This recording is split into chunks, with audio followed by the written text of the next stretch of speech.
네, 그럼 발표 시작하겠습니다. 네, 안녕하세요. 저희는 다문화 교육 프로젝트 빅데이터를 활용한 다문화 교육 연구 동향 분석을 발표하게 된 대구교육대학교 팀 콤마, 그리고 저는 발표를 맡은 홍래경이라 합니다.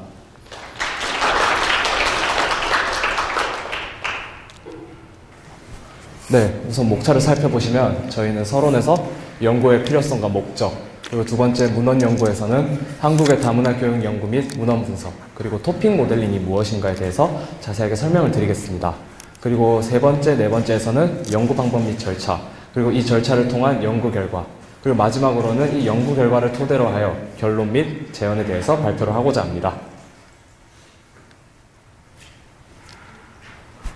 네, 우선 서론으로 들어가기 전에 자료집 199쪽을 펴주시면 감사하겠습니다.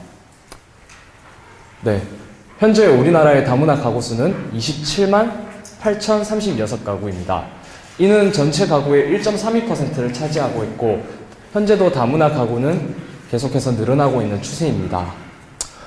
다문화 가구 수가 증가함에 따라서 다문화 교육의 중요성 또한 함께 대두되고 있는데요.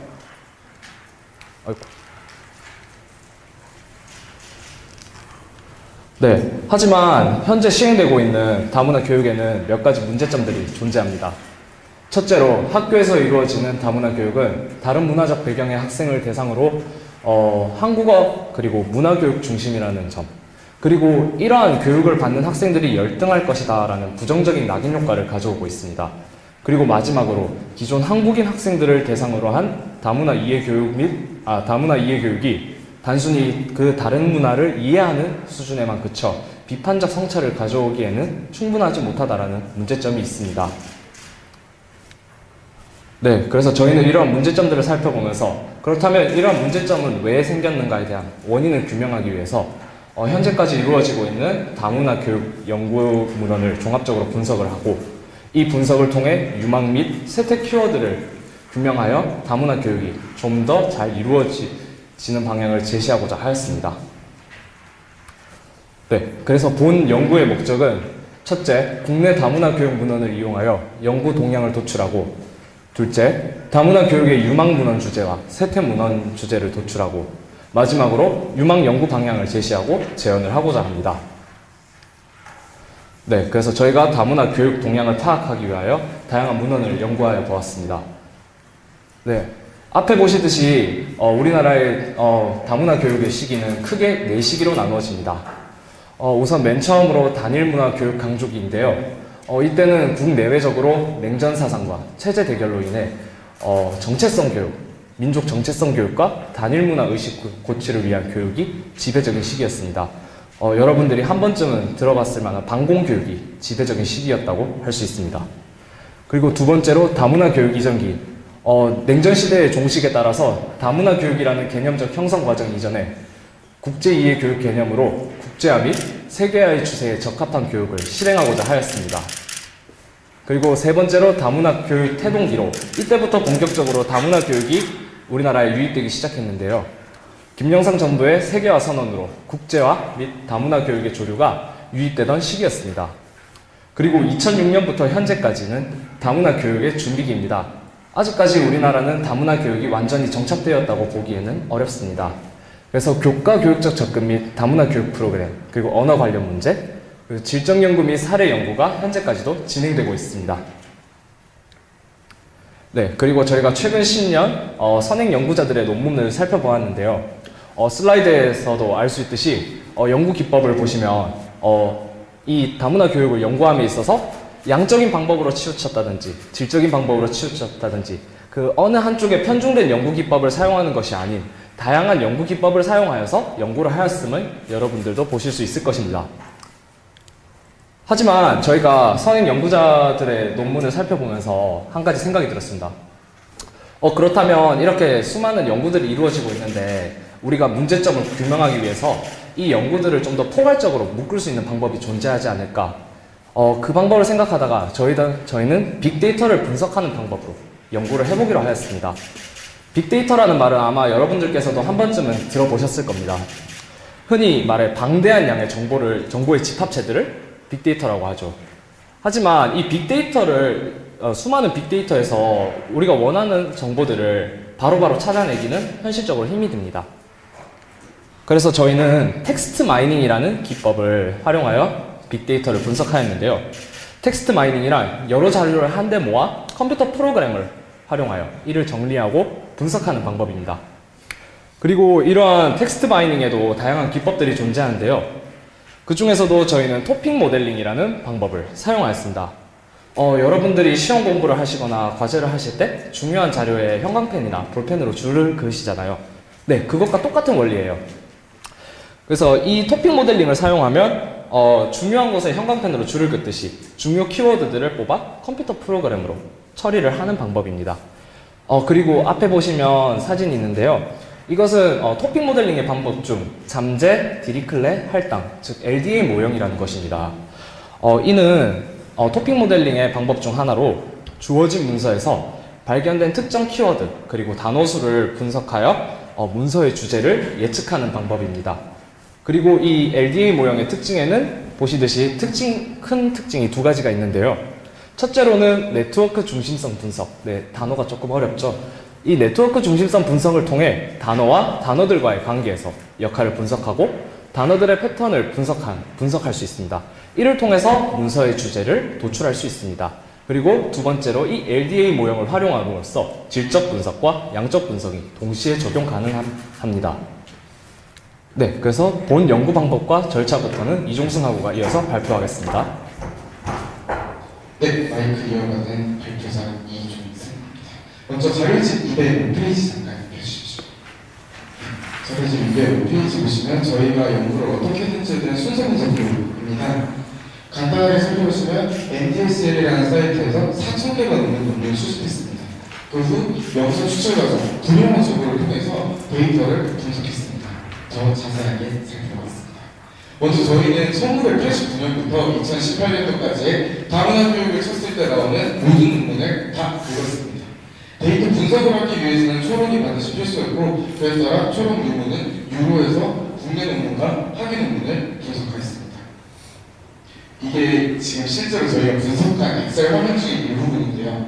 여기 보시면은 스크롤이 쭉 내려가서 4,000개가 넘는 항목을 이렇게 이를 바탕으로 이거를 영상으로 잘라내고 데이터 전처리도 하고 그런 식으로 사용했는데, 아니 학부생들이 어떻게 이런 일을 한 거지? 라고 생각하실 수도 있으실 텐데요.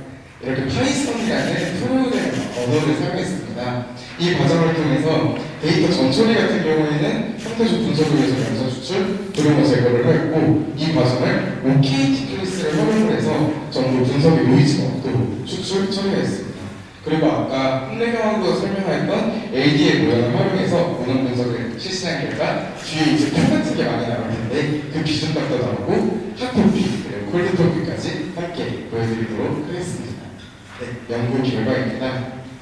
먼저 연도별 연구 동향인데요. 이 그래프 보면은 여기 2006년부터 12년까지 폭풍 성장을 하고 있네요. 이 왜 폭풍 성장을 하지? 라고 생각을 해봤더니 2007년에 다문화 교육의 범위가 이제는 일반인까지 확장이 되었구나 라는 사실을 알 수 있었습니다. 그런 사회적 배경에 맞물려서 2010년에는 중도 입국 자녀들까지도 다른 문화적 배경의 학생 범주에 들어감을 확인했습니다. 성장이 당연하겠죠. 그런데 이상한 게 하나 있죠. 12년도부터 뚝뚝뚝 18년도는 현재니까 제외하더라도 떨어지고 있는 모습을 발견했습니다. 다문화 교육 때문에 이렇게 대회까지 오는 한국이 왜 이러지? 했더니 교육에 국한되지 않고 이제 다문화 교육이 아니라 다문화 사회적인 문제를 전부 내재하기 때문에 다문화 교육이라는 키워드를 쳤을 때는 감소할 수밖에 없는 실정이 있구나 라고 생각을 했습니다. 자, 저희가 띄워놓은 사진은 최근 두 정부, 이명박과 박근혜 정부인데요. 다문화 교육은 정책과는 밀접한 관련이 있기 때문에 태어났습니다. 이 두 편 차이 보이십니까, 혹시? 네, 잘 찾으신 것 같은데요. 다문화적 정체성과 이해로 나누어져 있던 부분이 박근혜 정부에 의해서 인정이라는 단어로 합쳐졌습니다. 그와 동시에 이중언어라는 말이 다양한 정부, 출신 국가의 문화라는 말이 문화적 차별과 편견이라는 말로 바뀌었죠. 이렇게 구체적으로 두 가지가 바뀌었다는 것, 결국 문화 수용이 있어서 좀 더 깊은 학위를 진행하고 있다라는 것이었습니다. 즉 이걸 통해서 저희는 정부별로 문헌수를 한번 정리를 해봐야 되겠다 했더니 2007년부터 본격화돼서 연구 논문들부터 그 다음에 자주 나오니까 참 200막 정도 때부터 급속하게 늘었구나. 꼭 문헌수용 등 구체적인 부분에 있어서는 함의가 필요한 모습이 여전히 남아있겠구나. 또 앞으로 다문화 교육이 어떻게 제시가 되느냐에 따라 여러분들이 많은 좋은 프로젝트를 제시해 주셨듯이 그거에 따라 구체적인 부분에 변동이 있을 수 있겠구나 라고 생각을 했습니다. 자, 표에 단어가 굉장히 많습니다. 자료집을 참고하시면 더 자세히 보실 수 있는데요. 이건 저희가 아까 파이썬이라는 프로그래밍을 통해서 주제어를 도출하는 것인데요. 이 주제어가 괜히 나왔느냐? 기준값이 이렇게 파이썬을 통해서 하나하나 나왔습니다. 파이썬을 돌릴 때 4,300개가 넘는 걸 돌리느라 하루 정도가 걸렸고 그걸 또 엑셀로 다시 이렇게 나올 때까지는 또 이틀이 더 소요되었습니다. 그래서 이 단어를 보여드리는 이유는 저희가 진짜 빡세게 했어요라는 의미가 아니라 주제명을 도출할 때 이 앞에 보여있는 이 기준값과 이 주제 속 안에 4,000개가 넘는 그 문헌 정보가 몇 번 주는지 다 나옵니다. 그거를 보고 주제명을 네이밍할 수도 있겠구나 싶었습니다. 그래서 이렇게 주제명이 만들어졌는데 보니까 예전 때는 니는 왜 이렇게 했냐? 라는 말이 있어서 주제명을 어떻게 만드는지 간략하게 보여드리겠습니다. 1번 주제어가 다문화 학생 한국어 능력 학습자를 개발해가는 연구를 지었는데요. 그 이유는 기준값에 있어서 0.8이 넘어가는 게 학습, 학생, 교과서, 수업이었습니다. 딱 봐도 수업이라는 논문이 많아 보이죠? 그리고 이해, 언어, 교재, 능력, 개발 자료. 이거는 전부 언어 이해 능력에 관한 연구들이 진행이 되었구나. 그럼 참고문헌을 한번 살펴봤더니 다문화 학생 한국어 능력, 여기 교재 개발 방안, 교재 분석 이런 식으로 한국어 능력 학습 자료 개발에 관한 연구를 했구나. 이런 식으로 10가지의 주제를 전부 도출하였습니다. 성공한 위주를 했습니다. 네, 그렇게 해서 연구 결과를 또 주제명에 따라서 정부별로 이게 과연 얼만큼의 비중을 차지하고 있는지를 적어놨는데요. 화면으로는 너무 눈이 아파서 자료집을 참고해 주시면 잘 볼 수 있을 것 같습니다. 여기 화면에서는 1, 2, 3순위에다가 빨간색을 쳐주었는데요. 좀 시사점은 7번 체류 외국인에 대한 통합지원 정책에 마련 연구가 1순위를 차지했고 2순위로는 이제 아까 주제 1번 그리고 마지막 3순위로는 모국어사용 다문화 가정의 언어 적용 어려움에 관한 연구였다는 것입니다. 사실 이게 재미있는 거는 빅데이터를 많이 때렸다가 아니라 결과였습니다. 참여 정부 이전에는 어떤 주제가 가장 높은 비중이었는데 8건에 그쳤다는 점. 그 이후에 참여정부 때는 다문화 학생 한국어 능력 학습자를 개발 연구가 활발했네요. 또 통합지원 정책 연구도 활발했고요. 그리고 이명박 정부 시기에 와서 통합지원 정책 연구가 더욱 활발해졌습니다. 이후 언어라든지 정착 이런 거에 신경을 쓰고 박근혜 정부에 와서도 통합과 언어학습이죠. 그리고 현재는 2018년이라 자료가 많지 않았지만 통합지원 정책과 적응 정책에 초점을 맞춘 모습이었습니다. 자, 이것도 자료집에 주제명하고 대조해서 보시면 좋겠습니다. 지금 성장하고 있는 주제를 이렇게 파란색으로, 쇠퇴하고 있는 주제를 빨간색으로 표시를 해놨고 자료집에 흑백으로 되어 있어서 이렇게 컬러를 해놨는데 한번 보시면서 자료집에 이 친구들이 과연 잘 재현을 했나도 살펴보시면 좋을 것 같습니다. 그럼 이제 아까 성장 세태값을 기반으로 해서 결론과 재현을 드리도록 하겠습니다. 저희 결론은 결국 두 가지였습니다. 저희 연구가 빅데이터, 요즘 흔히 유행하는 4차 산업혁명에 발맞춘 연구 기법이 과연 교육에 적용이 될까? 했는데 되더라! 였습니다. 그리고 두 번째로는 다문화 교육을 이렇게 연구하려고 하니까 초기 자료가 깔끔하게 정리된 게 없었는데 이 친구들 나름 열심히 했네! 였습니다. 결국은 다문화 교육에 대한 지속적 연구의 필요성이 제기가 되었고 현 추세에서 국내 다문화 교육 및 정책은 격동이다라는 것이었죠. 급변하는 연구로서 토픽 모델 기법은 상호 보완적 관계로서 그 효과를 보여줄 수 있다고 생각했습니다. 결국은 아까 성장 주제였던 다문화 가족 자녀 적응 그리고 정착 지원이라든지 그리고 중도 입국 청소년 이 모든 게 더 이상 학교 안에서만 이루어져야 되는 건 아니라는 것입니다. 결국은 앞에 심사위원님들처럼 정책가들이시고 또 현장 교원 선생님들도 계십니다. 이런 분들이 전부 교류를 해서 실효성 있는 다문화 학생들의 정착 방안을 모색할 필요성이 있겠다는 것을 알았습니다. 또한 앞에서 제기되었던 이 문제점, 결국은 전 국민 차원에서의 다문화 가족 자녀 적응 및 적착 지원 프로그램을 개발해야 합니다. 현장에서는 다인종 교육, 반인종 차별 교육으로 결국 모든 학생이 속칭 위와더 월드를 해야 할 것입니다. 제한 시간 다 되었습니다. 빨리 마무리해주세요. 마지막으로 한국어 문화교육이 중심인 것이 문제점이었는데 주제를 보니까 총합 기본이 여전히 강세였는데요. 이는 결국 우리나라의 다문화 교육이 급속하게 들어왔기 때문에 즉각 대응을 하려고 실용적인 측면을 본 것이라고 생각했습니다. 지속 가능한 발전과 다문화 교육의 긍정적 실천을 위해서는 결국 대한민국 사회가 다문화 교육에 대한 원칙과 철학을 합의해야 할 것입니다. 저희가 사실 이 연구 주제를 선정한 이유는 저희도 다 4학년이고 올해 임용고 씨가 얼마 전에 보고 왔습니다. 그래서 2009년에는 여기 19년에는 여기 앞에 앉아 계신 선생님들이나 정책가 선생님들처럼 현장에서 말로만 하는 게 아니라 진짜 실천을 통해서 행복한 다문화 교육을 실천하는 그런 멋진 교사로 성장하겠습니다. 감사합니다.